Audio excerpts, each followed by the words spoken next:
أعوذ بالله من الشيطان الرجيم. بسم الله الرحمن الرحيم. إن الحمد لله نحمده ونستعينه ونستغفره ونعوذ بالله من شرور أنفسنا ومن سيئات أعمالنا. من يهده الله فلا مضل له ومن يضلل فلا هادي له وأشهد أن لا إله إلا الله وحده لا شريك له وأن محمدا عبده ورسوله. رب اشرح لي صدري ويسر لي أمري واحلل عقدة من لساني يفقهوا قولي. اللهم يسر ولا تعسر. رب تمم بالخير برحمتك يا أرحم الراحمين. Assalamualaikum warahmatullahi wabarakatuh. Ahlan wa sahlan wa marhaban bikum. Salam mahabbah, salam sejahtera kepada yang berbahagia Al-Fadil Ustaz Elin Aminin bin Muhammad Saleh yang telah pun berada di Google Meet Gema Nur Iman pada pagi ini bagi membimbing kita untuk bacaan Yasin, doa dan pengajian berkitab terjemahan Hikam Jawi. Yang dikasihi seluruh AJK Kemenuk Iman yang telah pun menyediakan platform untuk kita berkuliah pada pagi ini, dan kepada seluruh sahabat pencinta ilmu yang dirahmati lagi dikasihi muslimin dan muslimat yang terus mengimarkan kuliah-kuliah anjuran Gema Nur Iman. Ya Allah ya Rahim,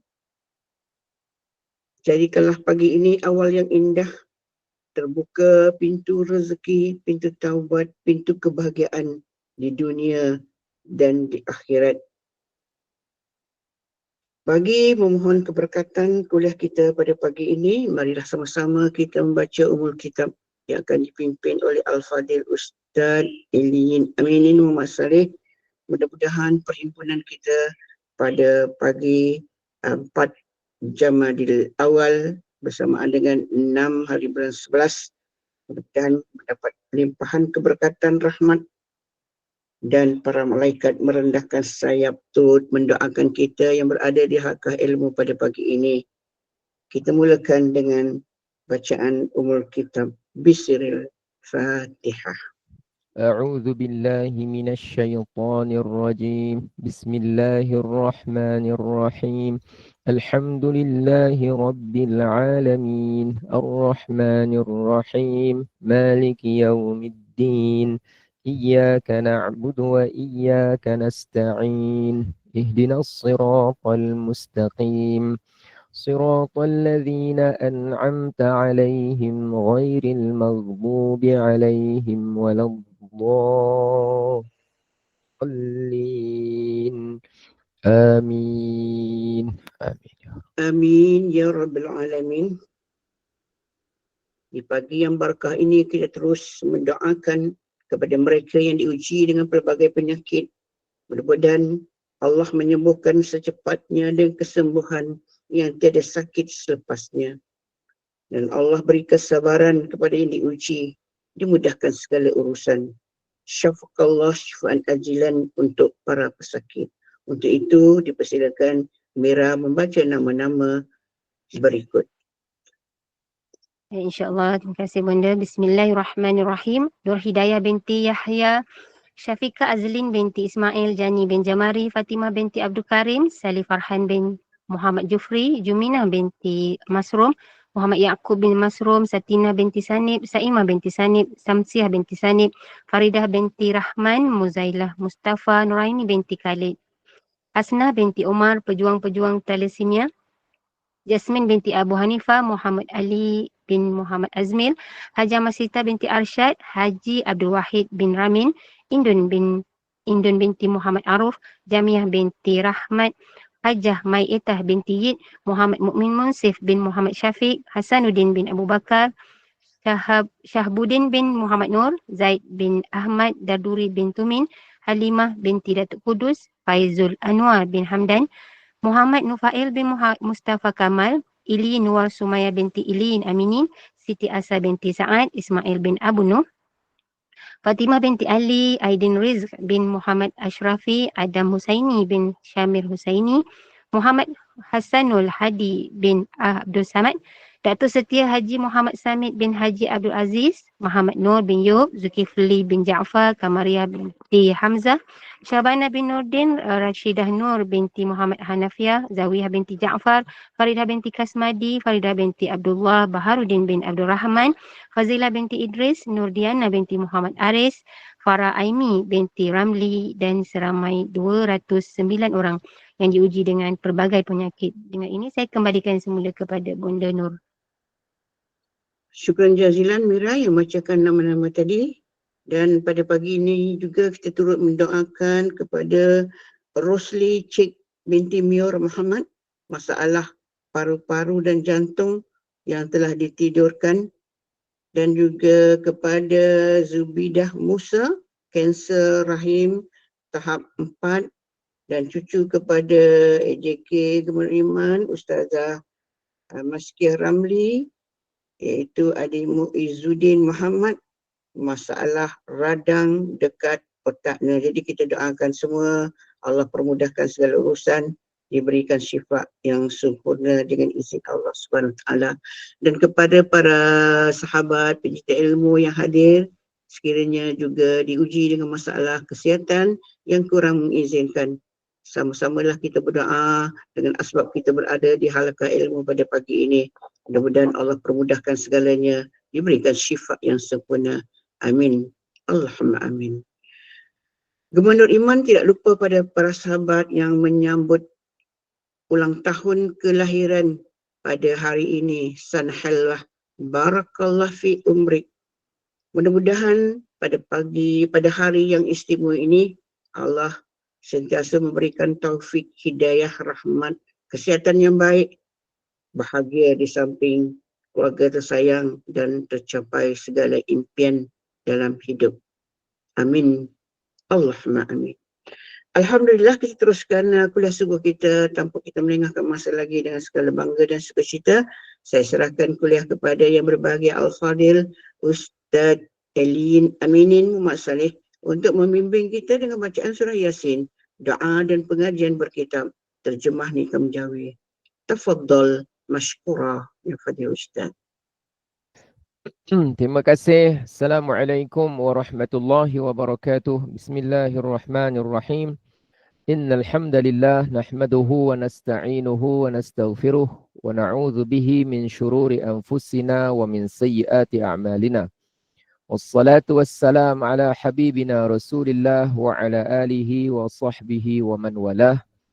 Subhanaka, maha suci Engkau ya Allah, la ilma lana, kami tidak mempunyai sebarang ilmu pengetahuan, illa ma 'allamtana, kecuali apa yang Engkau ajarkan kepada kami.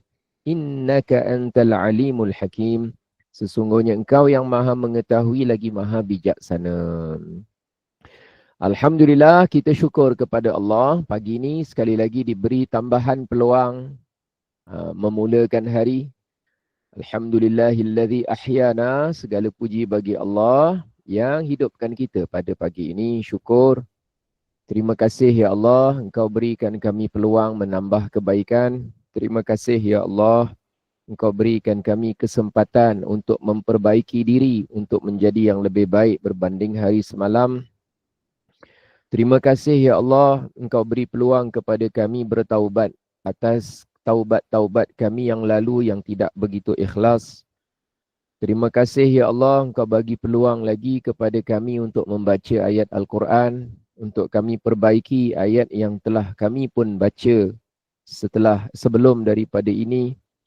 Segala puji ya Allah, terima kasih Engkau berikan kami nikmat nafas, Engkau berikan kami nikmat nyawa, Engkau berikan kami nikmat sihat, Engkau berikan degupan jantung, Engkau berikan kerlipan mata, Engkau berikan sendi-sendi yang berfungsi, Engkau berikan darah yang berjalan, Engkau berikan urat-urat yang memainkan peranan. Alhamdulillah, hari ini kita dapat duduk menegakkan tulang belakang kita untuk menekuni majlis ilmu yang semampu kita adakan secara dalam talian seumpama ini. Alhamdulillah, ini semua nikmat besar, nikmat yang sangat besar. Selagi mana kita dikurniakan nikmat yang seumpama ini, sangatlah bererti.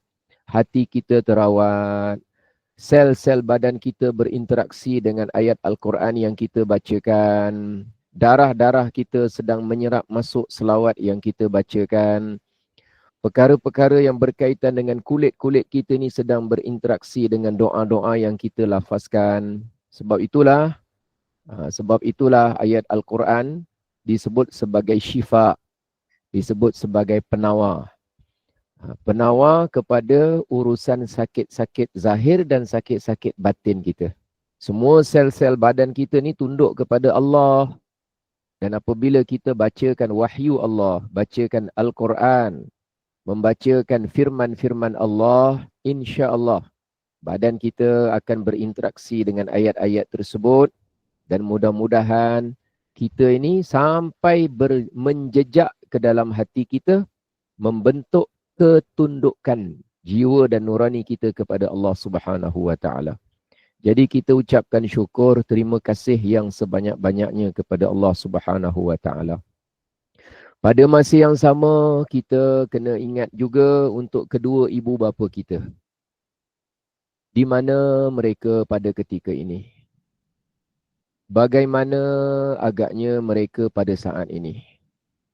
Apa suasana yang sedang menyelubungi mereka pada waktu ini? Sama ada yang telah meninggal dunia ataupun yang masih hidup. Apakah mereka itu berada pada keadaan yang menggembirakan mereka? Atau mereka sekarang sedang berdukacita asbab daripada perihal diri kita? Jadi mereka telah korbankan banyak hidup mereka, tenaga mereka, kekuatan mereka, kemampuan mereka untuk berikan kecukupan kepada kita. Kalau bagi seorang anak lelaki, bagi seorang lelaki, sebenarnya tidak ada orang yang ingin dia tu lebih baik daripada dia melainkan ayah dia. Kerana seorang ayah biasanya ingin anak tu lebih baik daripada dia. Begitu juga seorang ibu.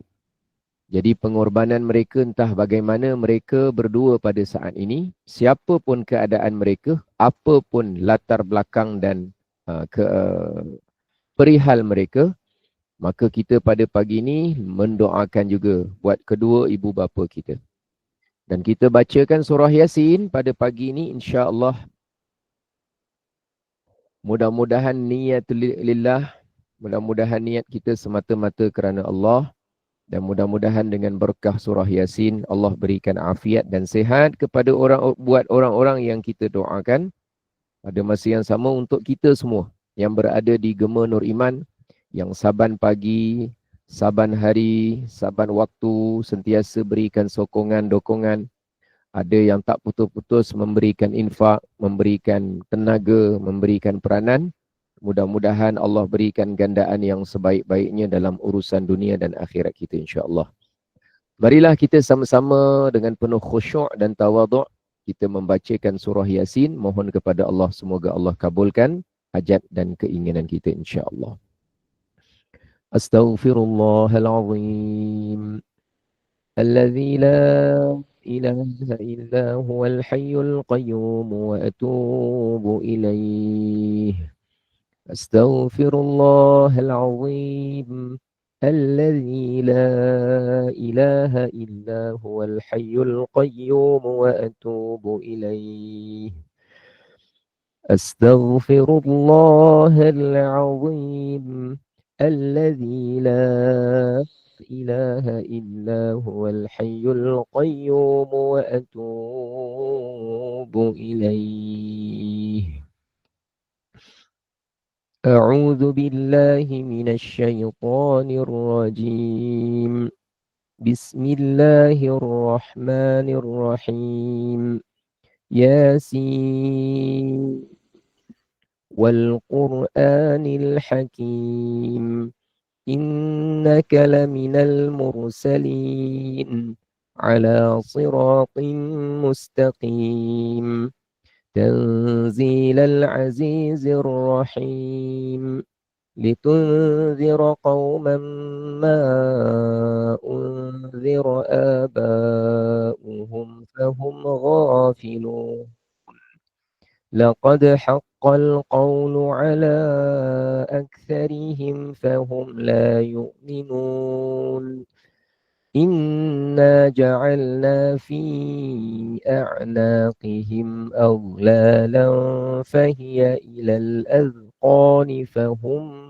مقمحون وجعلنا من بين أيديهم سدا ومن خلفهم سدا فأغشيناهم فهم لا يبصرون وسواء عليهم أأنذرتهم أم لم تنذرهم لا يؤمنون إنما تنذر من اتبع الذكر وخشي الرحمن بالغيب فبشره بمغفرة وأجر كريم إنا نحن نحيي الموتى ونكتب ما قدموا وآثارهم وكل شيء أحصيناه في إمام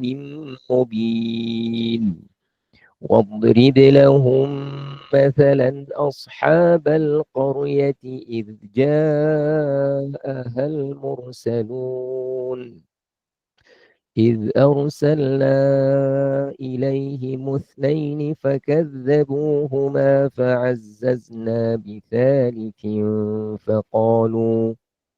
فقالوا إنا إليكم مرسلون قالوا ما أنتم إلا بشر مثلنا وما أنزل الرحمن من شيء إن أنتم إلا تكذبون قالوا ربنا يعلم إنا إليكم لمرسلون وما علينا إلا البلاغ المبين قالوا إنا تطيرنا بكم لئن لم تنتهوا لنرجمنكم وليمسنكم منا عذاب أليم قالوا طائركم معكم أئن ذكرتم بل أنتم قوم مسرفون وجاء من أقصى المدينة رجل يسعى قال يا قوم اتبعوا المرسلين اتبعوا من لا يسألكم أجرا وهم مهتدون وما لي لا أعبد الذي فطرني وإليه ترجعون أأتخذ من دونه آلهة إن يردني الرحمن بضر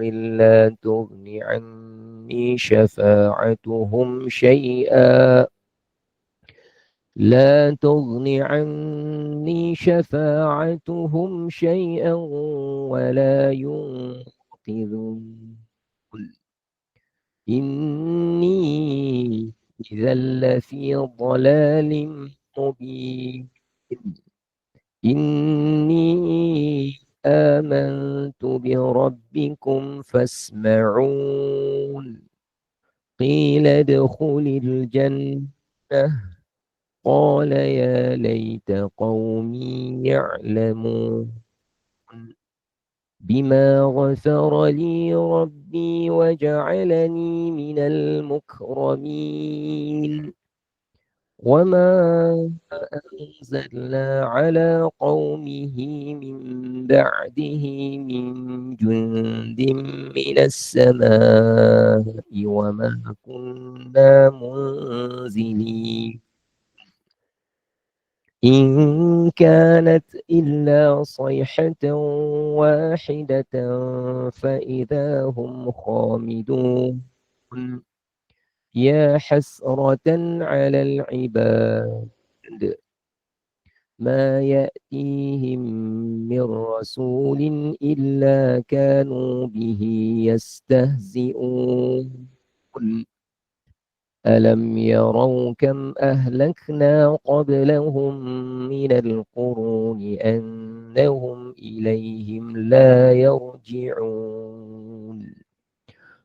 وإن كل لما جميع لدينا محضرون وآية لهم الأرض الميتة أحييناها وأخرجنا منها حبا فمنه يأكلون وجعلنا فيها جنات من نخيل وأعناب وفجرنا فيها من العيون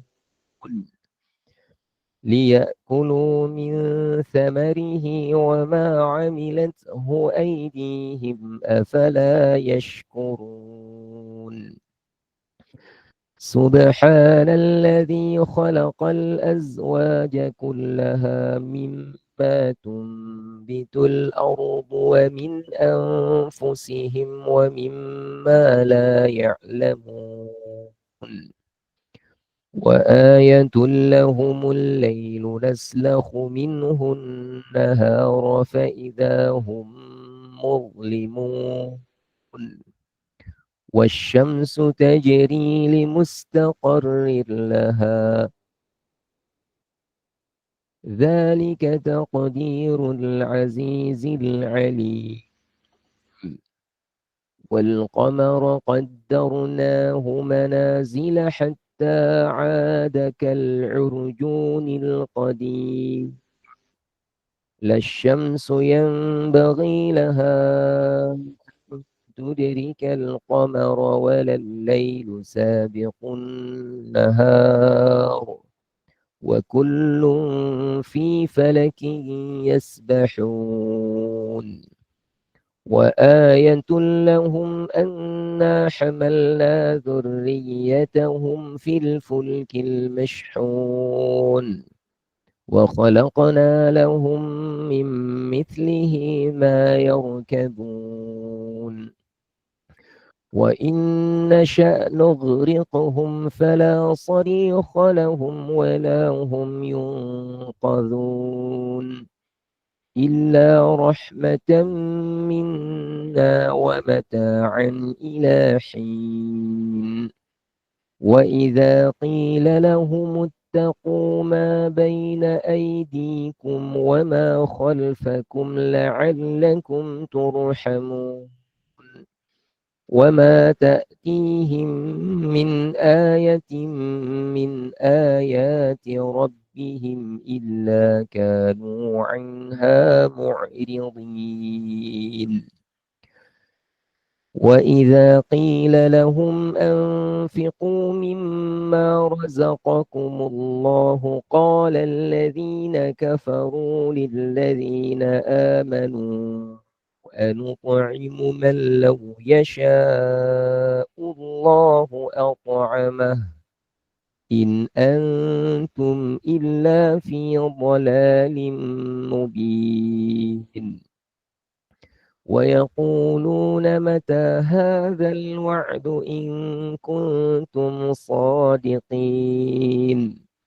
ما ينظرون إلا صيحة واحدة تأخذهم وهم يخصمون فلا يستطيعون توصية ولا إلى أهلهم يرجعون ونفخ في الصور فإذا هم من الأجداث إلى ربهم ينسلون قالوا يا ويلنا من بعثنا من مرقدنا هذا ما وعد الرحمن وصدق المرسلون إن كانت إلا صيحة واحدة فإذا هم جميع لدينا محضرون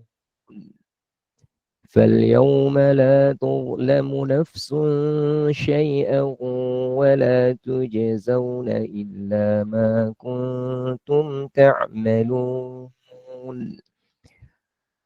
إن أصحاب الجنة اليوم في شغل فاكهون هم وأزواجهم في ظلال على الأرائك متكئون لهم فيها فاكهة ولهم ما يدعون سلام قولا من رب رحيم وامتازوا اليوم أيها المجرمون ألم أعهد إليكم يا بني آدم ألا تعبدوا الشيطان إنه لكم عدو مبين وأن اعبدوني هذا صراط مستقيم ولقد أضل منكم جبلا كثيرا أفلم تكونوا تعقلون هذه جهنم التي كنتم توعدون اصلوها اليوم بما كنتم تكفرون اليوم نختم على أفواههم وتكلمنا أيديهم وتشهد أرجلهم بما كانوا يكسبون ولو نشاء لطمسنا على أعينهم فاستبقوا الصراط فأنى يبصرون ولو نشاء لمسخناهم على مكانتهم فما استطاعوا مضيا ولا يرجعون ومن نعمره ننكسه في الخلق أفلا يعقلون وما علمناه الشعر وما ينبغي له إن هو إلا ذكر وقرآن مبين لينذر من كان حيا ويحق القول على الكافرين أولم يروا أنا خلقنا لهم مما عملت أيدينا أنعاما فهم لها مالكون وذللناها لهم فمنها ركوبهم ومنها يأكلون ولهم فيها منافع ومشارب أفلا يشكرون واتخذوا من دون الله آلهة لعلهم ينصرون لا يستطيعون نصرهم وهم لهم جند محضرون فلا يحزنك قولهم إنا نعلم ما يسرون وما يعلنون أولم ير الإنسان أنا خلقناه من نطفة فإذا هو خصيم مبين وضرب لنا مثلا ونسي خلقه قال من يحيي العظام وهي رميم قل يحييها الذي أنشأها أول مرة وهو بكل خلق عليم الذي جعل لكم من الشجر الأخضر نارا فإذا أنتم منه توقدون أوليس الذي خلق السماوات والأرض بقادر على أن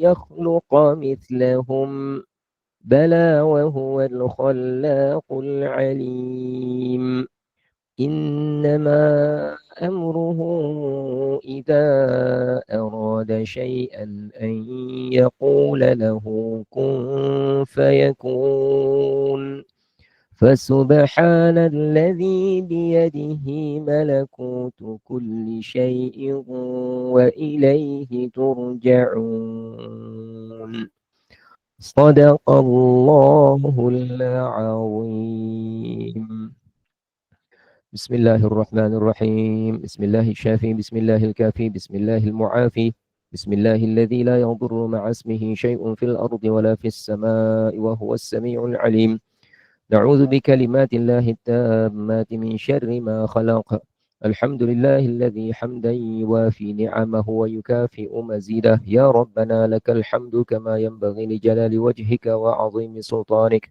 اللهم صل على سيدنا محمد طب القلوب ودوائها وعافية الأبدان وشفائها ونور الأبصار وضيائها وعلى آله وصحبه وسلم تسليما كثيرا اللهم صل صلاة كاملة وسلم سلاما تاما على سيدنا محمد الذي تنحل به العقد وتنفرج به الكرب وتقضى به الحوائج وتنال به الرغائب وحسن الخواتم ويستسقى الغمام بوجهه الكريم وعلى آله وصحبه في كل لمحة ونفس بعدد كل معلوم لك اللهم اشف مرضانا ومرضى المسلمين اللهم اشف مرضانا ومرضى المسلمين اللهم اشف مرضانا ومرضى المسلمين اللهم عافنا وعافهم اللهم عافنا وعافهم اللهم عافنا وعافهم من كل بلاء الدنيا وعذاب الآخرة اللهم إنا نسألك لنا ولهم العفو والعافية اللهم إنا نسألك لنا ولهم العافية من اجتمعنا هاهنا بسببهم اللهم اشفهم اللهم اشفهم اللهم اشف مرضانا ربنا تقبل منا دعاءنا ربنا تقبل منا حاجاتنا ربنا تقبل منا إنك أنت السميع العليم وتب علينا إنك أنت التواب الرحيم ربنا آتنا في الدنيا حسنة وفي الآخرة حسنة وقنا عذاب النار وقنا عذاب النار وصلى الله على سيدنا محمد وعلى آله وصحبه وسلم والحمد لله رب العالمين تقبل الله منكم منا ومنكم الحمد لله السلام عليكم Waalaikumsalam.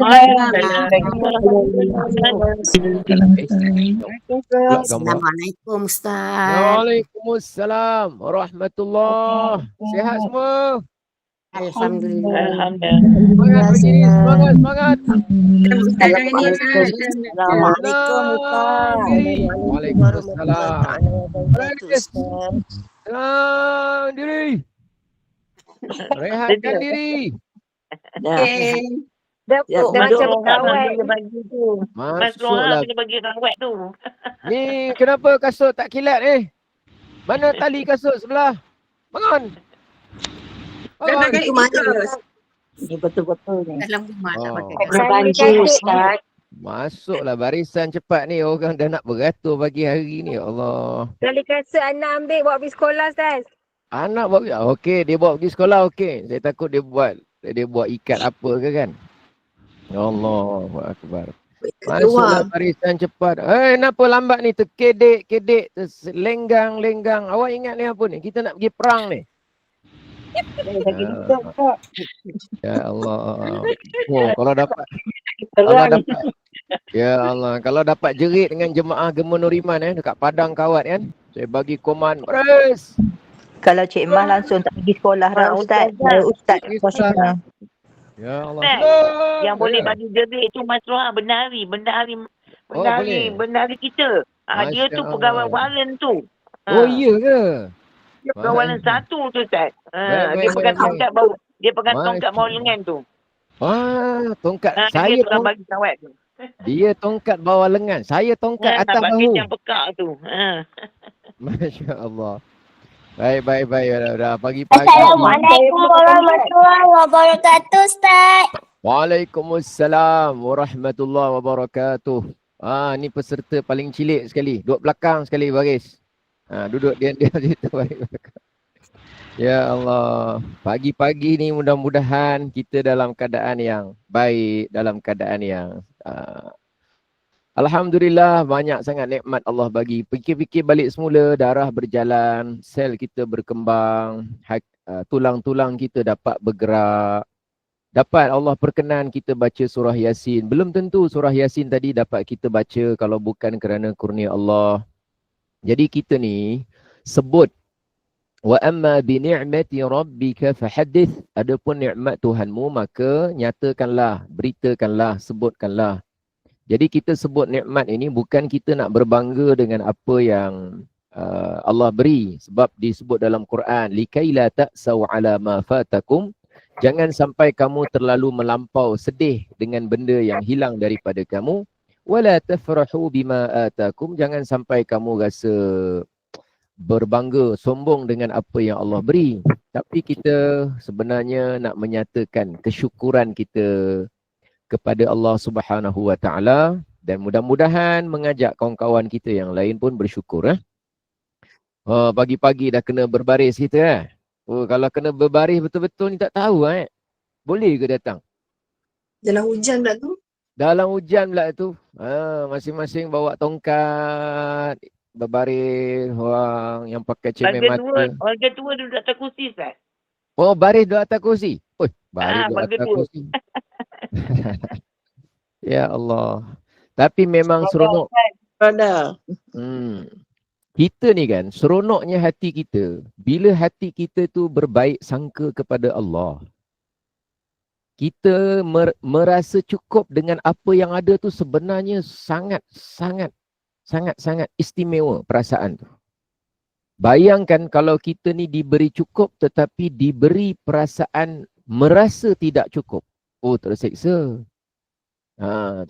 Terseksa sebenarnya. Ramai orang yang terseksa walaupun memiliki banyak. Ramai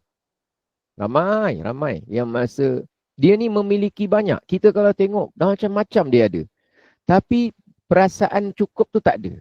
Jadi oleh kerana itu dia rasa asyik, dia rasa kurang, asyik dia rasa tak cukup, asyik dia rasa tak sesuai, asyik dia rasa tak berkenan. Semua benda ada je. Dan dia akan jadi orang yang kuat komplain, kuat merungut, kuat menyalah. Komplain, merungut, menyalah. Semua benda dia nak merungut.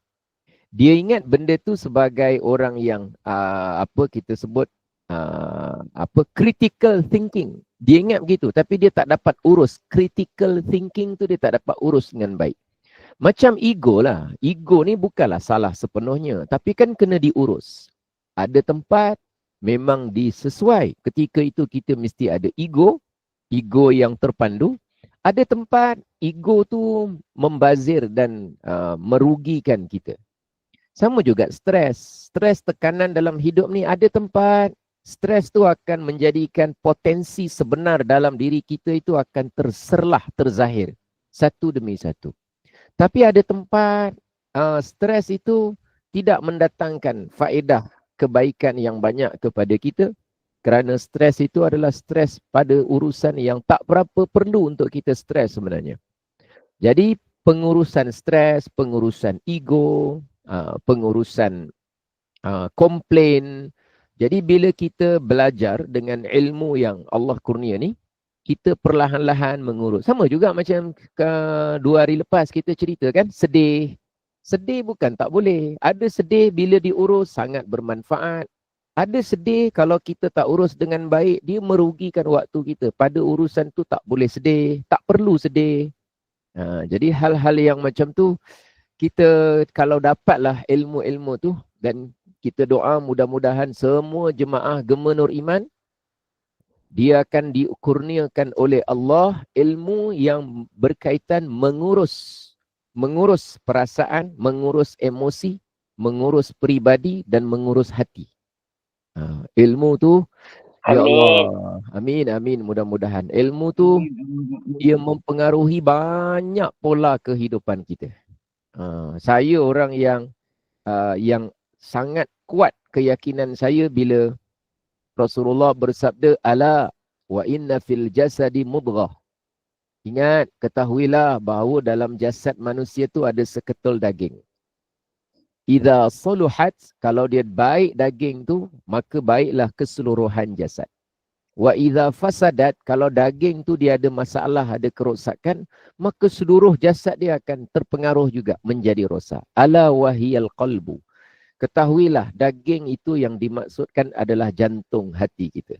Jadi jantung hati kita ni, perasaan kita, nawaitu kita, percakapan hati kita, prasangka baik kita kepada Allah, semua mempengaruhi. Rasulullah kata seluruh jasad.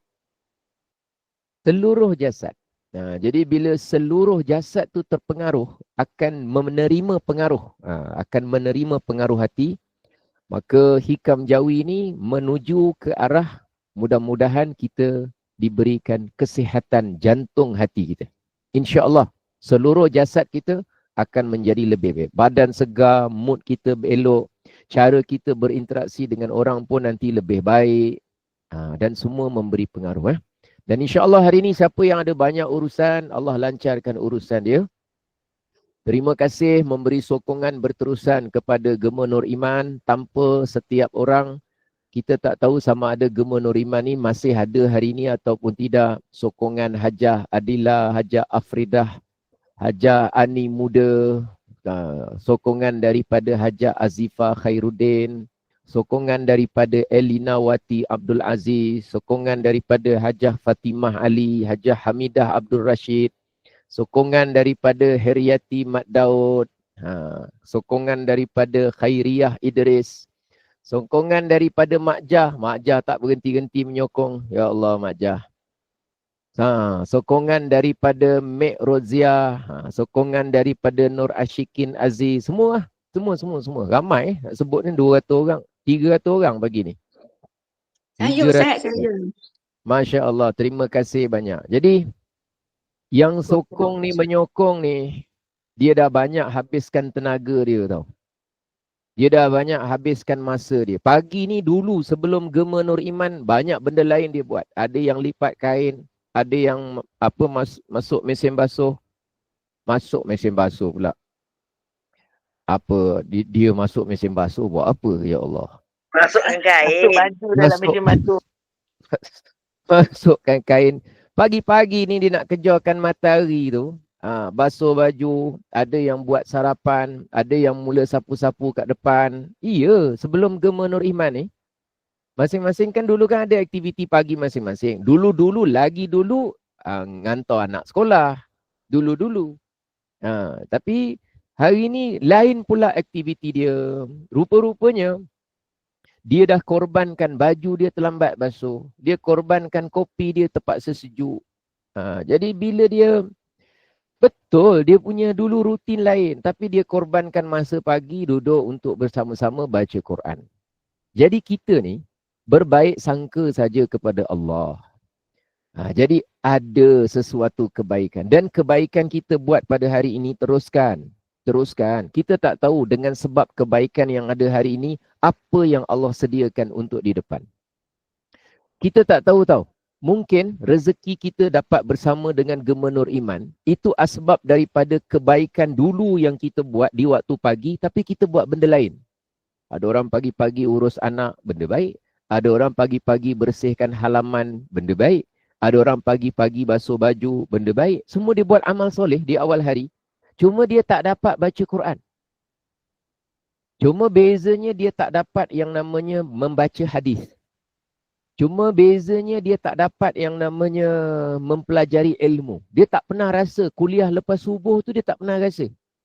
Hujung minggu dah budak-budak anak-anak ada kat rumah. Masing-masing nak sarapan, nak apa. Hari sekolah dia dah kelam kabut pergi uruskan macam-macam.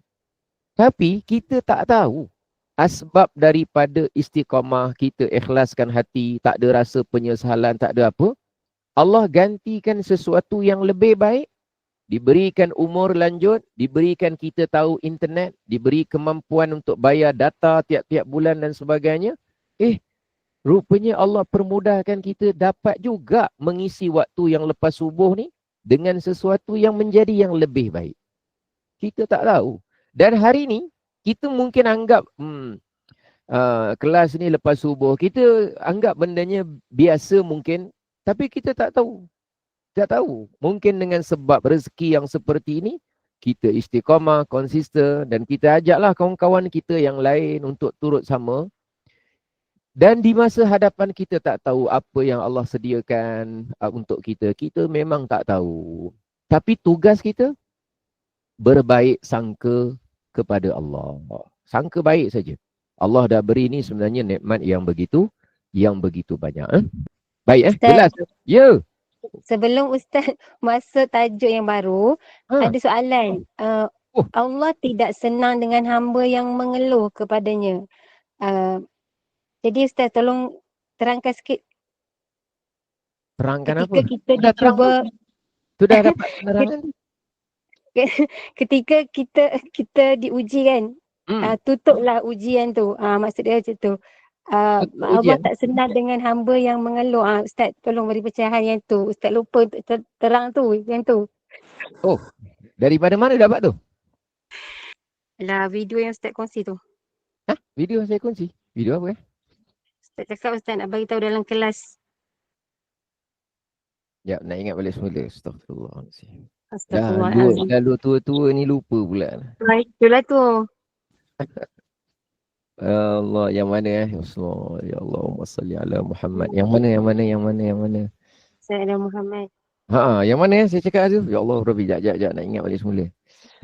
Kita meminta-minta dengan membawa anak kita yang sakit. Baik. Okey. Dari sudut. Dari satu sudut. Okey. Faham. Ingat balik semula. Alhamdulillah datang ingatan. Alhamdulillah, dia macam cerita Korea lah. Lepas 2 bulan koma, lepas tu tiba-tiba tergantuk lagi sekali kat kereta, ingat semula. Lalu dia ingat, oh dulu dia pernah lalu jalan sini. Okey. Okey, sekarang. Ada perkara yang baik dari satu sudut, tetapi sebahagian orang soleh melihat ada ruang pembaikan untuk itu dengan sudut yang lain. Lagi sekali saya ulang. Ada perkara yang kita buat dalam hidup itu adalah perkara baik, tetapi sebahagian ulama melihat yang baik itu masih ada celah untuk menerima pembaikan, sehingga celah tu mereka bicarakan supaya sudut itu juga kita menjadi yang lebih baik dari sudut yang lain. Okey, contoh. Satu orang bertaubat kepada Allah. Soalan saya, baik atau tak baik? Sangat baik. Baik Ni. Okey, baik.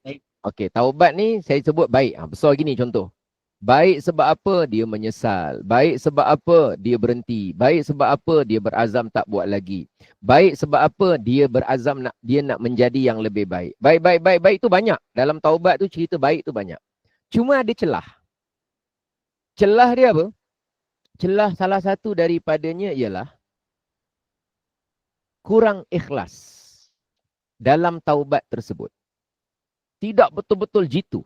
Kat sini ni, ada sebahagian ulama melihat dari sudut yang berbeza, iaitu kita juga perlu bertaubat daripada taubat kita yang semalam. Itu kan taklah wajib buat. Tapi hanya sudut pandang berbeza. Kita perlu juga bertaubat dari taubat kita yang semalam. Taubat kita yang semalam, padahal semalam tu dah taubat dah, tu dah elok lah. Bukan dosa. Ya, tapi ada satu sudut kecil dalam yang baik tu yang masih boleh diperbaiki. Jadi jaga yang itu. Okey, kalau kata tak buat. Kalaulah kata tak buat, taklah salah. Tapi kalau buat bukan menganggap taubat semalam tu salah. Taubat semalam tu bukan maksiat, bukan. Dan bukan merendahkan taubat itu, bukan. Bukan meremehkan taubat semalam tu, tak. Hanya meremehkan diri sendiri yang tak sempurna pada urusan taubat semalam. Meremehkan diri sendiri. Kerana kita ni kurang ikhlas dari sudut itu. Jadi maknanya sudut pandang berbeza, tetapi tujuan dia pembaikan. Okey. Okey, contoh kedua. Datang soalan daripada Sahibatul Fadilah. Sahibatus Samahah, Hajah Amnira Suhana. Al-Maliziyah ke, Al-Berakiyah ke, Al-Kedahiyah ke, tanya dia. Al-Berakiyah. Al-Berakiyah. Al-Berak. Okey, baik. Cerita dia, mengadu kepada Allah sangat penting. Mengadu kepada Allah sangat penting. Kerana kita ni disuruh untuk mengadu kepada Allah atas apa sahaja yang berlaku kepada kita, pengaduan kita, hajat kita, keinginan kita, kesusahan kita. Memang kita ni mengadu kepada Allah, betapa kita sangat memerlukan kepada Allah. Yang itu satu sudut adalah namanya terpuji. Mengadu kepada Allah. Baik. Cuma sekarang ni, kalau kita ada kesusahan, kita mengadu kepada manusia. Maknanya menceritakan kesusahan kita, menceritakan kesakitan kita, menceritakan kepayahan kita. Adakah mutlak tidak boleh atau mutlak boleh? Itu persoalan dia. Cerita pada manusia. Contoh, saya cerita pada satu orang, saya menghadapi kesusahan. Apakah mutlak langsung kalau cerita terus jadi dosa? Atau sebenarnya memang digalakkan kita mesti bercerita? Jadi antara dua perkara tersebut. Jadi sekarang ceritanya ialah dia bukan mutlak tak boleh dan bukan mutlak boleh. Tapi boleh, ada dia punya tata cara dia. Tak boleh, ada dia punya tata cara dia. Baik. Dalam boleh tu, cara dia macam mana? Kalau boleh maknanya kita nyatakan kesusahan kita tu jujur. Jangan berlebihan. Kita ni kan contoh tengah tak ada duit, kita jangan cakap kita tak ada duit, kita tak ada makan, kita tak ada rumah, kita tak ada apa. Itu maknanya menyatakan pengaduan tapi berbohong. Mesti ada kejujuran. Kan orang datang jumpa Nabi, ya Rasulullah, saya susah Rasulullah, saya sejak kahwin. Naufal datang, saya susah Rasulullah, saya tak cukup makan. Itu kan mengadu kepada Nabi kan. Ada orang datang pula kepada Nabi, ya Rasulullah, syaka rajulun ila Nabi sallallahu alaihi wasallam qaswata qalbi. Ada seorang lelaki datang kepada Nabi, mengadu kepada Nabi kerana dianya hati keras. Yang ada datang mengadu duit dia tak cukup. Yang ada datang mengadu kerana dia nak memerlukan sesuatu. Jadi Nabi tak kata kamu ni tak boleh mengadu hanya kepada Allah. Nabi tak kata gitu. Cuma Nabi beritahu apa yang dia perlu, apa yang dia nak, apa Nabi terangkan. Jadi mengadu kepada makhluk ni, secara umum selagi mana isi dia ni mengadu macam ni. Dia jujur, pada masa yang sama tujuan dia bukan untuk mengaibkan sesiapa keluarga dia. Maknanya dia mengadu tu memang semata-mata keperluan sekadarnya. Dia mengadu dalam pada dia yakin bahawa hakikat hati dia mengadu kepada Allah, cuma dia mencari asbab, iaitu asbab orang ni boleh bantu, orang ni ada dana boleh luluskan, dia buat pengaduan. Orang ni ada zakat, pegang zakat, dia mohon zakat. Orang ni ada sesuatu, ada beras kat rumah dia, maka dia datang mengadu kat orang yang memiliki beras di rumah. Maknanya dia tahu orang tu sebagai asbab boleh membantu dia selesaikan masalah pengaduan dia. Baik, jadi mengadu ni dari beberapa sudut bagus. Cuma satu sudut, Macam tadi. Satu sudut. Satu sudut, ada yang tak bagus yang mesti diperbaiki. Yang ini ulama sebahagian dia melihat sudut yang tak bagus tu kita kena selesaikan. Sudut yang tak bagus tu kita kena selesaikan. Bukan semua perkara tentang mengadu tu tak bagus, bukan? Satu sudut. Satu sudut, tapi kita kena bagi tumpuan. Sebagai hamba Allah, kena bagi tumpuan yang sudut kecil tu. Macam tadilah yang saya cerita tadi tu. Saya cerita tadi masalah apa tadi? Yang pertama? Taubat. Taubat, tepat. Kita taubat tadi, taubat tu dah bagus. Kerana dia berhenti, kerana dia berazam, kerana dia menyesal yang lama, kerana dia gini-gini. Cuma ada satu sudut. Betul-betul ikhlas ke taubat? Ikhlas ni nak kena settle. Cara settle dia apa? Iaitu kita perlu juga taubat daripada taubat yang semalam. Kerana bimbang taubat yang semalam itu kurang ikhlasnya. Kurang sesungguh-sungguhnya. Itu satu sudut je. Bukan menyalahkan taubat semua. Okey. Sekarang mengadu macam ni. Ni mengadu. Mengadu ni dia jujur dalam pengaduan. Dia yakin tu kerana orang itu sebagai asbab, bukan hakikat. Dalam hatinya yakin kepada Allah. Dia tu tidak menipu, tidak bertujuan untuk sengaja meraih simpati dan mengambil kesempatan di atas kesempitan dan kesemputan orang lain. Dia tak ada tujuan itu. Dah cantik dah tu. Cuma ada satu sudut. Ulama kata kena selesaikan. Iaitu apa? Menjaga sikap kita. Menjaga sikap kita. Jangan sampai kita ni mengadu kepada manusia dengan tujuan untuk mengadu kepada manusia kerana nak menceritakan apa yang Allah lakukan kepada kita. Kerana kita rasa kita nak menunjukkan yang kita tak suka apa yang Allah lakukan pada kita, lepas tu kita ngadu kepada manusia. Sedangkan kita tidak berbuat seserius itu mengadu kepada Allah apa yang manusia lakukan pada kita. Contoh gini. Allah jadikan satu orang tu dia miskin. Atau anak dia sakit. Atau apa. Dia tak pernah mohon kepada Allah. Tapi dia asyik mengadu kepada manusia. Dia heret anak saya ni nampak ni betul sakit ni. Ini anak saya gini. Kata sebagian ulama, mengadu kepada manusia itu tak mutlak salah. Tapi ada satu sudut, kalau tak jaga elok-elok, perangai orang itu seakan-akan dia bagi tahu kepada orang, seakan-akan. Dia tak cakap pakai mulut, seakan-akan. Wahai si fulan, kau nampak apa Allah dah buat kat anak aku? Kau nampak apa Allah dah buat kat duit aku? Kau nampak apa Allah dah buat kat kerja aku? Kau nampak apa Allah dah buat kat rumah aku? Seakan-akan. Saya tak cakap, dia cakap. Seakan-akan dia mengadu kepada manusia apa yang Allah lakukan pada dia. Tapi dia tak sibuk mengadu kepada Allah apa yang manusia telah lakukan kepada dia. Jadi ada sebahagian ulama lihat satu sudut itu kita kena berhati-hati. Supaya dalam pada kita mengadu, meminta tolong atau memerlukan bantuan daripada manusia, kita berkadar-kadar dan ingat bahawa hakikat pengaduan, hakikat kita memohon rintihan, hakikat kita mengharapkan belas kasihan, hakikat ketinggian kebergantungan sebenarnya mesti kepada Allah sepenuhnya. Namun manusia tu sebagai asbab okey. Tapi satu sudut tu kena jaga. Jangan sampai kita punya terbiasa mengadu tu sampai kita sibuk datang kat manusia seolah-olah kita buat report apa yang Allah dah buat pada aku. Kau tengok, anak aku susah, anak aku sakit, aku sendiri hilang kerja. Seolah-olah dia senaraikan kepada makhluk apa yang Allah buat pada dia. Sebenarnya sepatutnya dia lebih tumpu kepada mengadu kepada Allah apa yang telah manusia lakukan kepada dia. Dari satu sudut.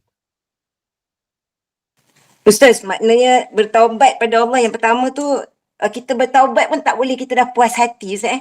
Kita kena perbaiki taubat tu. Tu pertama. Dan kedua, tak tahulah yang saya dapat panduan hari ni, kalau nak mengadu, sebelum mengadu tu, minta petunjuk dengan Allah dulu nak mengadu pada manusia ni. Itu yang terbaik kot. Wallahualam. Jadi kita nampak tak? Daripada situ keseimbangan. Seimbang tu maknanya gini. bukan dalam Islam melarang mengadu kepada manusia. Tidak juga. Tidak juga. Tapi dia tunjuk panduan bagaimana mengadu dengan package yang komplit dibolehkan syarak. Faham tak? Dari sudut mulut, jangan menipu. Dari sudut hati, jangan niat nak ambil kesempatan. Dari sudut kejiwaan hamba, jangan sampai macam perangai ni melaporkan kepada manusia apa yang Allah buat. Patutnya menceritakan kepada Allah apa yang manusia buat. Itu lebih utama. Tapi terbalik, macam nak tunjukkan kepada orang apa kesalahan Allah kepada dia. Seolah-olah, saya tak kata gitu. Seolah-olah. Jadi semua sudut diperbaiki supaya bila kita membuat sesuatu perkara, maka perkara itu disempurnakan segala sudut supaya mudah-mudahan kalau kita mengadu pun title hamba kepada Allah tetap terjaga, dan kalau kita tak mengadu kepada sesiapa pun untuk minta bantuan, kita tetap dapat jaga urusan kehambaan diri kita kepada Allah. Itu dia punya, kan target ilmu tasawuf ni kan nak jadi hamba Allah. Nak jadi wali Allah. Wali Allah ni maknanya orang yang tapi tidaklah. Sebab tu kadang-kadang bila kita dengar kritikan orang-orang ahli tasawuf kepada sesuatu perbuatan, kita kena faham bukan dia salahkan sepenuhnya. Tapi dia tunjukkan untuk lebih baik. Tapi untuk lebih baik, kita kena tahu yang baik tu apa dulu. Contoh gini. Ada seorang wanita bawa anak yang sakit. Dia datang menagih bantuan. Dia nagih kat orang. Tiba-tiba kita dengar seorang orang soleh memberikan kritikan. Kenapalah seorang manusia dia mengadu kepada manusia untuk menyatakan apa yang Allah buat kepada dia. Kenapa tidak dia mengadu kepada Allah tentang apa yang manusia buat kepada dia? Kenapa begitu sekali mereka? Kita kalau tak tahu asal cerita, kita akan kata, rupanya mengadu kepada manusia salah. Kita terus buat kesimpulan salah. Atau kita kata, takkan mengadu pada manusia. Dia jujur kot. Dia bawa anak dia, dia nak tunjuk anak dia sebetul-betul sakit. Dia jujur kot. Daripada dia cerita tapi tak tunjuk, entah anak dia entah sebenarnya sihat. Dia tipu aja. Baik, dia bawa terus heret anak dia. Dia jujur kot. Jadi, satu orang yang sedang menceritakan pembaikan tu satu sudut. Tapi yang orang belum faham yang ini, kerana dia nampak bahagian yang ini. Dia jujur kot, apa masalah jujur? Anak dia kot, apa masalah anak dia? Dia memang betul-betul susah kot. Jadi orang nampak sudut berbeza. Sebab itu kalau kita nak faham yang sebelah sini, sebahagian orang yang menggunakan bahasa kritikan tapi lebih kepada penghalusan dan peningkatan, sini boleh difahami perlahan-lahan, dengan syarat yang sebelah sini kita kena faham dulu. Ni okey sebenarnya, ni okey. Tapi dia tak cerita semua kat sini. Kerana cerita semuanya adalah pada kitab yang lain, yang dah belajar fiqahnya, yang dah belajar aturannya, yang dah belajar apa semua kat sini semua dah belajar. Dia cerita kat sini.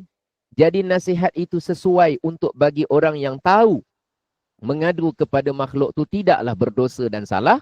Sahabat Nabi ramai saja yang mengadu kepada Nabi, tapi mereka menunjukkan satu sudut dalam boleh mengadu kepada manusia tu, satu sudut yang mesti diberikan perhatian supaya boleh mengadu tu tetap terjaga jiwa kita sebagai hamba Allah dan jangan merosakkan hubungan kita dengan Allah hanya dengan sebab kita tak belajar cara mengadu yang betul kepada makhluk. Faham cerita saya? Tapi Ustaz, adakah kita mengadu pada Allah tentang apa manusia dah buat pada kita, tapi hakikatnya apa yang manusia buat itu juga adalah berada daripada Allah. Ya, betul. Betul. Dari segi i'tikad begitu. Dari segi pegangan hati begitu. Kerana tak ada apa pun yang sampai kepada kita melainkan semuanya apa yang Allah tentukan kepada kita. Sama ada dari binatang atau dari manusia atau dari alam. Hujan lebat, petir yang datang. Ya dari Allah hakikatnya. Manusia buat, ya hakikat dari Allah. Anjing yang langgar, kucing yang gigit, ya dari Allah juga. Tentang hakikat, betul jawapan tu. Namun, ini yang kita sedang bicarakan ni inilah bagaimana kita merespon terhadap apa yang datang kepada kita dan cara kita meletakkan pengaduan kita kepada makhluk secara zahir, tapi secara hati Jangan sampai kita ni terbawa kepada sikap bawa kepada manusia segala laporan apa yang Allah beri kepada kita, apa yang Allah timpakan kepada kita, tapi kita kurang sangat membuat pengaduan kepada Allah apa yang telah berlaku kepada kita. Dari satu sudut. Hari ni saya terpaksa cerita, bukan terpaksa, saya perlu cerita dari satu sudut. Jadi kan bukan salah semua kan? Dan bukan betul semua kan? Dan tasawuf ni tujuan dia nak memperbaiki peningkatan hati kita, peningkatan kita punya tu. Boleh faham cerita kita ni? Oh, lain macam hari ni soalan Jenuh kena hadam. Lain macam soalan hari ni, ya Allah. Sedap je dia tanya Berat. Ustaz, Ya saya. saya nak tanya sikit boleh tak? Oh ya, silakan. Kalau saya tahu, tanya boleh, jawab belum tahu. Tak jadi. Bos saya telefon. Oh, Maaf. bos telefon. Oh ya. Oh, ada bos telefon. Baik. Oh, lain macam. Assalamualaikum Ustaz. Waalaikumsalam. Ini yang dikatakan kita kena usaha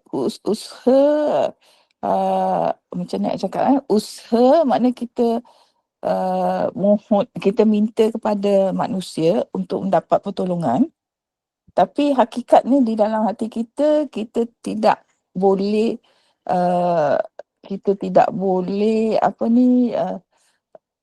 memburukkan apa yang Allah bagi kepada kita. Bagus. Betul Ustaz. Pasal takdir ni memang kita tak tahu takdir Allah, tapi kita disuruh berusaha untuk macam mana Ustaz, saya nak cuba relate dengan usaha kita, makna kita kena kadang-kadang kita kena perlu minta pertolongan daripada manusia. Itu disaran kepada kita untuk kita berusaha. Tapi cara berusaha tu kita tidak boleh laporkan seperti macam kita memburukkan takdir Allah kepada kita. Boleh? Betul Ustaz? Boleh. So maknanya kita kena clearkan hati kita bila kita mendapatkan atau kita berusaha dengan manusia. Kita kena pastikan hati kita ni, cara kita cakap ni, jangan kita memburukkan takdir Allah kepada kita. Bagus. Maknanya kita, apa saja terjadi kepada kita, ada perkara yang baik, ada perkara yang buruk, tetapi tugas kita tetap terus berbaik sangka kepada Allah. Kan tajuk dia gitu kan? Betul Ustaz. Jadi dalam pada kita memohon perbantuan daripada manusia atas musibah yang tertimpa kepada kita, ya boleh. Jawapannya kita kemalangan minta tolong orang, kita ada masalah komputer minta tolong budak yang dekat cyber cafe depan rumah kita, ya minta tolong tak ada masalah lah. Tapi bendanya musibah kan, kesusahan kan, kemalangan kan, ada keperitan kan. Tapi kita tidak menghilangkan yang pertama keyakinan kita bahawa setiap baik dan buruk hakikatnya datangnya dari Allah. Tak hilang keyakinan kita. Yang kedua, kita tetap mampu menjaga hati kita, meletakkan baik sangka kita kepada Allah, kerana ada banyak perkara yang sebenarnya berlaku, zahirnya tidak baik, tapi dia ada banyak kebaikan lain yang akan sampai kepada kita. Sebab tu yang hari tu ingat tak kita cerita kalau musibah tertimpa kepada kita, kita baca apa? Lepas tu kalau musibah tu tertimpa kepada kita, ada tambahan sikit. Dan kalau musibah tu tertimpa kepada orang lain, ada dia punya bacaan dia. Hari tu kan saya ada tuliskan dia punya ayat-ayat dia kan. Jadi peranan macam itulah. Jadi kita kata, ya Allah, gantikanlah Allahumma jurni, ya Allah berikan aku ganjaran atas musibah ini. Kan kalimah doa yang Nabi ajar tu kan ganjaran atas musibah ini, dan berikan aku gantian yang lebih baik. Nampak tak? Ganjaran lebih baik. Musibah sebut sekali. Ya Allah, Allahumma jurni fi musibati. Ya Allah, berikan aku ganjaran atas musibah ni. Sebut ganjaran dulu baru musibah. Kalau ikut susunan doa tu lah. Dia tak sebut, ya Allah, musibah ini berikanlah ganjaran. Boleh juga. Taklah salah. Tapi saya nak cerita macam mana susunan doa Nabi tu unik. Ya Allah, berikan aku ganjaran dengan musibahku ini. Dan berikanlah aku sesuatu gantian yang lebih baik. Dahlah diberi ganjaran. Lepas tu doanya beri yang lebih baik daripada musibah itu. Dua ni melatih dan mengikat hati kita. Bukan tak ada musibah. Dalam doa tu sebut musibah. Memang musibah pun. Kita tak boleh kata satu-satu musibah kita kata semata-mata tidak musibah. Itu namanya kita mengajak hati kita berbohong pula dengan realiti yang berlaku. Namanya musibah. Dalam Quran pun sebut allazina idza asabathum musibah. Al-Quran menamakan musibah. Nabi pun menamakan musibah. Kita bukan menafikan benda yang bukan-bukan. Tidak. Benda yang musibah adalah musibah. Cuma cara kita merespon kepada musibah itu yang jauh lebih mustahak. Sebab kenapa musibah tu tak perlu kita terlalu habiskan berfikir? Kerana kita ada pegangan sebelumnya. Allah berhak melakukan apa saja ke atas kita. Kan itu yang awal-awal dulu. Saya kata 4 prinsip dalam hidup tak boleh hilang. Pertama, kita sakit ke, kita cacat ke, kita sempurna ke, kita kanser ke. First kali otak kita sepanjang hidup, Allah berhak buat apa saja pada aku.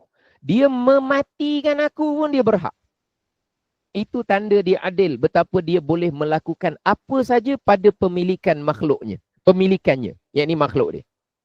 Tapi nombor 1 tu awal-awal dia kata kena settle. Awal-awal kita dah kena settle. Iaitu yang saya kata terhimpun dalam perkataan kena musibah, inna lillah dulu. Kita ni semua bukan aku punya kereta je kemalangan. Dengan aku sekali milik Allah. Kalau dia nak ambil, dengan aku sekali. Tapi bila respon kedua, ya Allah berikan aku ganjaran atas musibah ini dan berikan aku gantian yang lebih baik daripadanya. Ganjaran dan yang lebih baik itu nak menanamkan kita betapa kita faham betapa itu hakikatnya Allah berhak buat apa saja pada kita sebab kita dah sebut innalillah awal-awal.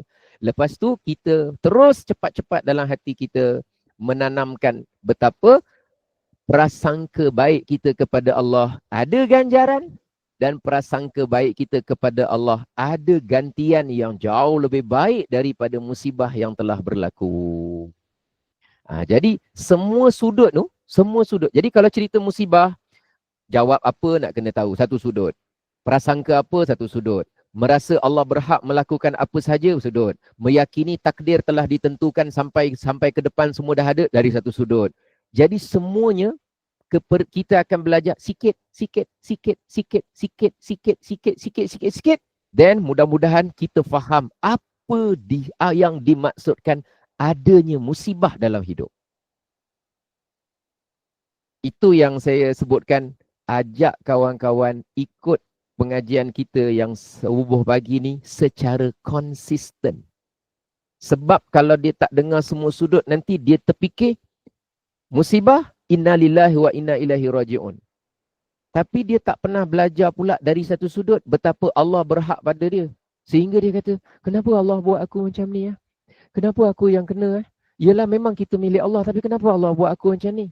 Sebab dari sudut betapa kita ni meyakini Allah berhak buat apa saja, dia tak datang minggu tu. Contohnya lah, bukan kata salah tak datang. Tapi maknanya nanti dia tak menyeluruh. Menyeluruh. Cuma kan kita tak dapat nak belajar semua dalam satu masa kan. Dan lagi satu, saya pun bukan tahu semua. Masalah dia. Saya pun bukan tahu semua. Allahu Akbar. Inilah Gema Nur Iman lah salah. Ada dia panggil kita pula. Aduh. Jadi maknanya saya nak cerita semampu apa yang saya tahu. Pada masa yang sama kita sebenarnya nak memahami semua sudut. Dan dulu yang memberi nasihat pada saya pun orang sebelum saya juga. Di mana dia nasihatkan belajar, kita ambil semua sudut. Dan bagus tadi. Betapa kita tadi disebutkan apa, Ajar Nolia tadi sebut, bagus. Sampai pada masa kita kesusahan ke apa ke, kita tetap ada prasangka baik kepada Allah, ada sesuatu yang baik. Macam tu. Tapi hakikat, betapa kita tahu semuanya baik buruk datangnya dari Allah. Wallahu a'lam bissawab. Saya kembalikan semula kepada pengacara majlis. Silakan. Alhamdulillah. Amin. Allahumma amin. Jazakallahu khairan kasiran jaza kepada yang berbahagia Al-Fadil Ustaz Elin Aminin Memuasali yang telah pun menyempurnakan kuliah subuh kita pada pagi ini. Seperti biasa, kita doakan mudah-mudahan segala doa kita diijabah oleh Allah, berkah kita baca Yasin pada pagi ini. Syukran jazilan atas pengajian berkitab, terjemahan Hikam Jawi. Terus berbaik sangka dengan Allah, ada saja kebaikan yang Allah kurniakan kepada kita. Mudah-mudahan ilmu yang disampaikan bermanfaat, beri kita panduan dalam kita mengharungi kehidupan sebelum kita dijemput oleh Allah SWT. Mudah-mudahan ada peningkatan dalam pemahaman ilmu kita. Jadi seperti biasa tadi, seperti Ustaz sebutkan, teruslah konsisten berada di pengajian ilmu, kuliah subuh pada setiap Isnin dan Rabu bersama dengan Al-Fadil Ustaz untuk kita menambahkan, meningkat lagi kefahaman ilmu kita, insyaAllah. Alhamdulillah, kuliah kita pun dah sampai di penghujung. Terima kasih kepada tim Kemenur Iman. Terima kasih kepada para jemaah yang terus mengimarahkan kuliah-kuliah anjuran Kemenur Iman. Terima kasih pada penginfak yang beriman yang terus menghulurkan infak bagi membolehkan Kemenur Iman terus menyediakan platform untuk kita bersama dengan asatizah pilihan.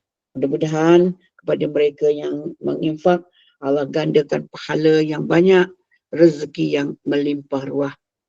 Teruskan berada di Taman Ilmu bersama dengan tim Kemenur Iman untuk kuliah seterusnya, kuliah duha bersama dengan Al-Fadil Ustaz Haji Sabran Jamil bin Abdul Razak dengan tajuk pagi ini, Andai Mampu Kuputar Masa. Jadi teruskan bersama dengan kuliah duha di Kemenur Iman pada pagi ini. Bagi para jemaah yang mungkin ada urusan yang perlu dibereskan, jadi kita doakan mudah-mudahan Allah permudahkan dimanapun kita berada pada ketika ini. Bagi yang ada kelapangan, teruskan bersama dengan kuliah pada pagi, mudah-mudahan ada kebaikan ataupun beri manfaat kepada kita bersama di kuliah sebentar lagi. Saya mewakili tim Kemenur Iman sekali lagi mohon maaf atas segala kekhilafan, kekurangan, kelemahan sepanjang kuliah berlangsung pada pagi ini. Sesungguhnya yang baik datang daripada Maha Pencipta, yang kurang elok itu datang daripada kekhilafan, kelemahan diri sendiri. Kita tutup dulu tirai kuliah subuh kita pada pagi ini sekali lagi dengan rasa bangga dan sukacita. Dipersilakannya berbahagia Al-Fadil Ustaz Elin Aminin Masaleh untuk mengakhiri dengan tasbih kafarah dan surah Al-As. Saya akhiri dengan lafaz kalam yang mulia. Wabillahi taufiq wal hidayah. Wassalamualaikum warahmatullahi wabarakatuh. Waalaikumsalam warahmatullahi wabarakatuh. Subhanakallahumma wa bihamdika asyhadu an la ilaha illa anta astaghfiruka wa atubu ilaik. Bismillahirrahmanirrahim. Wal 'asr innal insana lafi khusr illa alladhina amanu wa 'amilus salihati wa tawasaw bil haqqi wa tawasaw bis sabr. Terima kasih.